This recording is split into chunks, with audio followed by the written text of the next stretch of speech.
So today we are going to solve one question from May 2011, question number 1B. This is from the labor cost control chapter. Although the question is quite an old question from a very old question paper, but it's a very good question to revise the concepts what you have learned in the chapter of labor cost control. So let us just look at the question and just see इसमें हमको क्या नया सीखने मिलने वाला है. Let us go directly to the question. Here it is. Let us read the question once. It says, you are given the following information of a worker. Name of worker X, ticket number 002. Sir ये क्या है? कोई भी concept हमने ऐसा सीखा नहीं जहां पर लेबर का नाम मैटर करता हो. तो जस्ट एन इंफॉर्मेशन जो आपके बिल्कुल काम का नहीं है, उसका नाम से आपको कुछ लेना देना नहीं. Sir what is ticket number? Ticket number is nothing but a employee code. Okay, तो वहां पर 100 एम्प्लॉयज काम करते रहेंगे, तो हो सकता है कि सबको एक कोड नंबर दिया रहेगा for any purpose. It can be number which may be printed on their identity card. It can be a number which is used for their biometric attendance. So just a number, a code number given to the worker. Again, it is of no relevance for us. ये अपने बिल्कुल काम का नहीं है. Work started, काम कब start हुआ? 1 अप्रैल 2011 को सुबह 8 बजे. वर्क फिनिश्ड, उसने काम कब खत्म किया? 5 अप्रैल 2011 को दोपहर को 12 बजे. So work started on 1st April and work finished on 5th April. Okay, fine. आगे क्या है? Work allotted production of 2160 units. उसको कहा गया that you are supposed to produce 2160 units. Work done and approved 2000 units. लेकिन उसे produce कितना किया? सिर्फ 2000 units. उसको बताया गया था 2160 बनाओ, बट बनाया उसने 2000. So can I say 2000 is nothing but the actual production. He has produced 2000 units. आगे time and units allowed. Time and units allowed मतलब normally कितना यूनिट्स बनाने के लिए कितना टाइम लगना चाहिए? 40 यूनिट्स पर आवर. 40 यूनिट्स बनाने के लिए 1 घंटा लगता है. वेज रेट 1 घंटे का 25 रुपया वेज रेट है. Bonus 40% of time saved. Worker X worked 9 hours a day. एक दिन का 9 आवर्स वो काम करता है. You are required to calculate the remuneration of the worker on the following basis, Halsey and Rowan. You should always think about the solution by looking at the required part. Required part में क्या पूछा है आपको? हेल्से और रोवैन.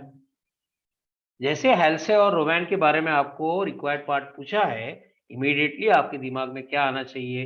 अरे हेल्से और रोवैन दोनों ही same grounds पे रेम्युनरेशन कैलकुलेट करते हैं. भले दोनों का बेसिक्स अलग है, बट हेल्से और रोवैन दोनों ही सेम प्रिंसिपल्स में काम करते हैं कि टाइम अलाउ करो और देखो एक्चुअल में कितना आवर्स उन्होंने काम किया, देखो कितना टाइम सेव किया. उन्होंने जितना काम किया, जितना टाइम काम किया, एक्चुअल आवर्स वर्क, उसके लिए तो उनको पगार देना ही है. टाइम सेव्ड में जो बोनस है वो उनके साथ शेयर करो. यही दोनों बताते हैं. That means I need two things.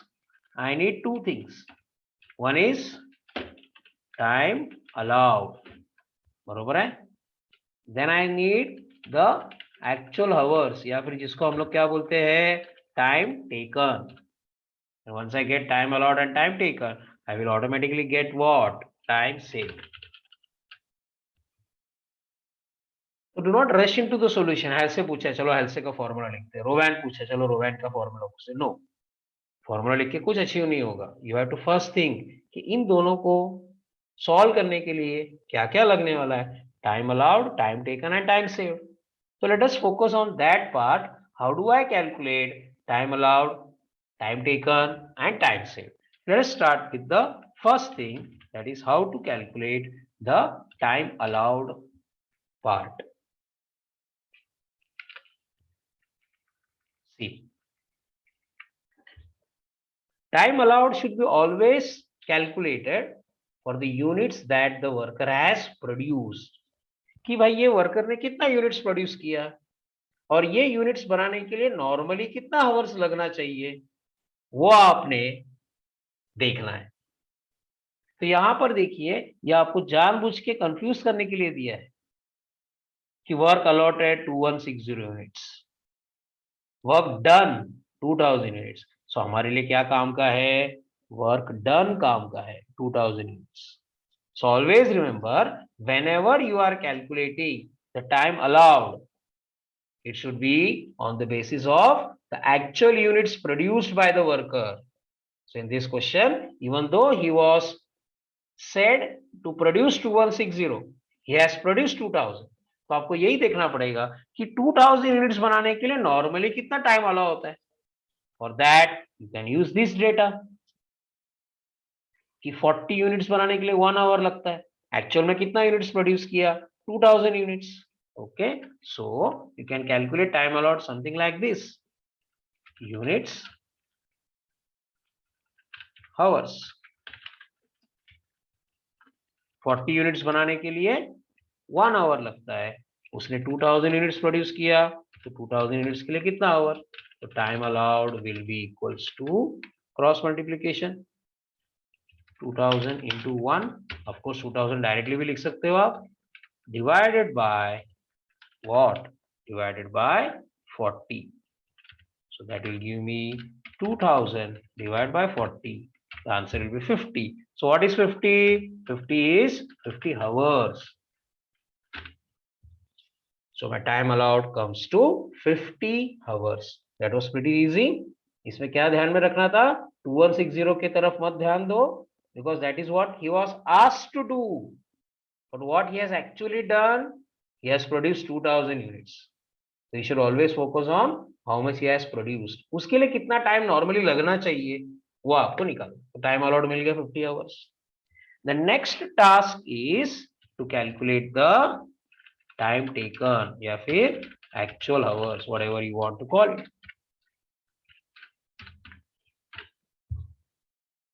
This is one of the most what you called as wonderful questions, जहां पर actual hours आपको दिया नहीं है। नॉर्मली क्या टास्क रहता है आपको, टाइम अलाउड निकालना बड़ा टास्क है, एक्चुअल आवर्स तो दिया रहता है आपको। यहाँ पर एक्चुअल आवर्स निकालना काफी इंटरेस्टिंग है। ध्यान से देखो, उसे काम कब स्टार्ट किया, 1/4/2011 को, 1 अप्रैल को। कितने बजे स्टार्ट किया, 8 AM। और वर्क फिनिश कब किया, 5 अप्रैल 2011 को। कितने बजे दोपहर को खत्म हुआ, 12 बजे काम खत्म हुआ। डज दैट मीन कि 1 अप्रैल का पूरा 24 आवर्स, 2 अप्रैल का पूरा 24 आवर्स उसने काम किया? नो।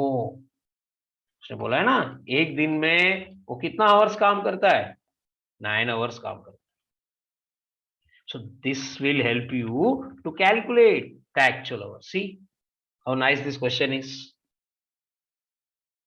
तो कैसे निकालूंगा मैं actual hours?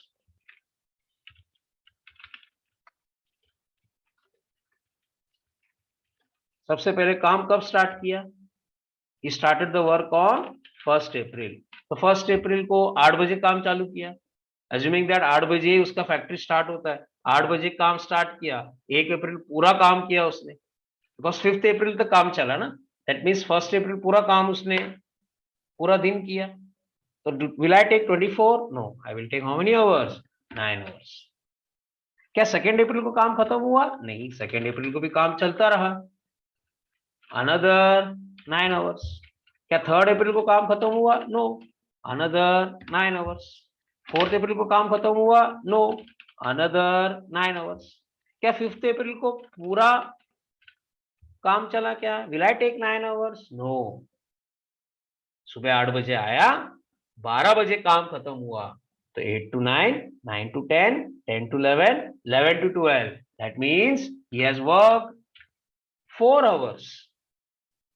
4 hours of 5th April. तो क्या सर वो 12 बजे घर पे चला गया रहेगा क्या? ऐसा डाउट नहीं आना चाहिए आपको।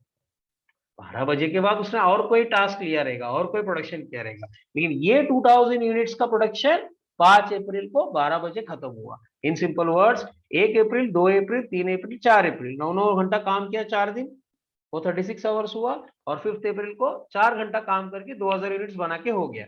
दैट मीन्स इसने टोटल एक्चुअल आवर्स कितना कंज्यूम किया? 40 hours. That was the most interesting part of the question. Actual hours was not given in the question. So my actual hours is 40 hours. And once you know the time allowed 50 hours था and actual hours is 40. So very simple. मेरा time saved मुझको मिल जाएगा. So my time saved will be 50 minus 40. That will be 10 hours. That's it. जो main आपको चाहिए था वो मिल गया। Time allowed 50 hours, okay, time taken that is actual hours 40 hours, my time saved will be how many hours? 10 hours. और क्या क्या लगता है? वेजेस का रेट लगता है ना, वेज रेट दिया आपको। What is the wage rate given? ₹25 per hour. इसके बाद क्या करना है? That's it. हेल्से का फॉर्मूला लिखेंगे। क्या है हेल्से का formula? Actual hours into hourly rate. What is actual hours? 40. Hourly rate क्या है? 25. Plus अब क्या लिखते थे? 50% of time saved into hourly rate. बरोबर है? But be careful. उन्होंने बोला है, देखो यहाँ पर बोनस 40% of time saved. तो बच्चों गलती से भी plus 50% of time saved into hourly rate मत करो, 40% लेने का। सर 40% क्यों? हेल्से तो 50% बोलता है, हेल्से का गाइडलाइन 50% है, ये कंपनी 40% ही देना चाहता है। तो आप जब हेल्से का फॉर्मूला लिखोगे रेगुलर तरीके से जैसे 50% लिखते हो वैसा नहीं लिखो, 40% के हिसाब से आपको सॉल्व करना।